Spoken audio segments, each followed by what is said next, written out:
রংপুরে মুক্তিযোদ্ধা ও তার স্ত্রীর গলাকাটা লাশ উদ্ধার করা হয়েছে। পুলিশ জানায় সকালে তারাগঞ্জের উত্তর রহিমাপুর এলাকায় মুক্তিযোদ্ধা যোগেশ চন্দ্র রায়ের বাড়িতে যান কয়েকজন প্রতিবেশী। এ সময় ডাকাডাকি করে কোনো সাড়া না পেয়ে সন্দেহ হয় তাদের। এক পর্যায়ে মই বেয়ে বাড়ির ভেতরে প্রবেশ করেন তারা। পরে ডাইনিং রুমে যোগেশ চন্দ্র রায়ের এবং রান্নাঘরে তার স্ত্রী সুবর্ণা রায়ের লাশ পড়ে থাকতে দেখেন প্রতিবেশীরা। খবর পেয়ে পুলিশ গিয়ে লাশ উদ্ধার করে।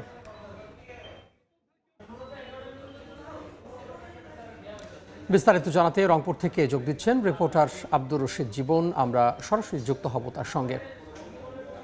রংপুরের তারাগঞ্জ উপজেলার কুরসা ইউনিয়নে মুক্তিযোদ্ধা এবং তার স্ত্রীকে হত্যা করা হয়েছে এবং ঘটনাটি ঘটেছে আজকে ভোরবেলা। এবং স্থানীয়রা যেটি বলছেন যে সকাল 7টার পরেই আসলে এই মুক্তিযোদ্ধা দম্পতিকে তারা আসলে বারবার ডাকছিলেন বাড়ির বাহির থেকে। ছাড়া না দেবার পরেই তারা কিন্তু আসলে এই বাড়ির ভিতরের গেট পেরিয়ে আসলে তারা প্রবেশ করেন এবং তারপরে যেটি দেখতে পারেন যে দুই দম্পতির আসলে মরদেহ তারা দেখতে পারেন এবং দুইজনেরই আসলে রক্তাক্ত মরদেহ তারা দেখতে পারেন।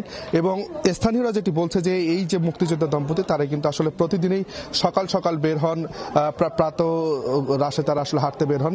আজকে আসলে তেমনটি ঘটেনি, যে কারণে তাদের আসলে সন্দেহ হয়। সেই সন্দেহের পরেই কিন্তু তারা আসলে এই বাড়িতে প্রবেশ করে তারা দেখেন যে মুক্তিযোদ্ধা দম্পতি একদম রক্তাক্ত অবস্থায় পড়ে আছেন। এবং আমরা এখন পর্যন্ত যেটি দেখছি যে র্যাবের একটি টিম এসেছে, পুলিশের টিম এসেছে, ক্রাইম সিন টিম এসেছে এবং তারা যেটি বলছে যে এখন পর্যন্ত ঘটনার যে আসল রহস্য সেটি আসলে তারা বলতে পারছেন না। এবং তারা বলছেন যে এই দুই যে মরদেহ রয়েছে সেটি আসলে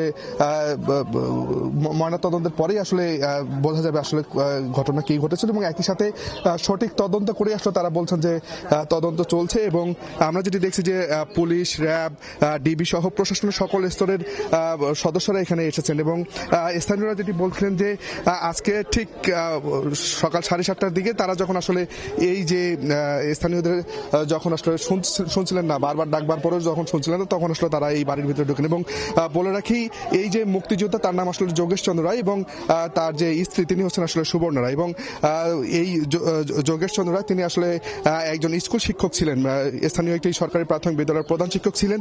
এবং 2017 সালে তিনি আসলে অবসরে যান। তারপর থেকেই তিনি আসলে এই বাড়িতে থাকতেন। তাদের দুই সন্তান রয়েছে এবং দুই ছেলেই কিন্তু তাদের আসলে পুলিশে কর্মরত রয়েছেন। একজন আসলে জয়পুরহাটে রয়েছেন এবং একজন ঢাকাতে কর্মরত রয়েছেন। এবং স্থানীয়রা যেটি বলছেন যারা মুক্তিযোদ্ধা কমান্ডার রয়েছেন, মুক্তিযোদ্ধা তারা কিন্তু এখানে এসেছেন এবং তারা কিন্তু বারবার বলছেন এই যে বীর মুক্তিযোদ্ধাকে হত্যা এবং তার স্ত্রীকে হত্যা, এটি তারা আসলে দৃষ্টান্তমূলক শাস্তি চেয়েছেন। তো সব মিলিয়ে এই ছিল রংপুরের তারাগঞ্জ থেকে সবশেষ।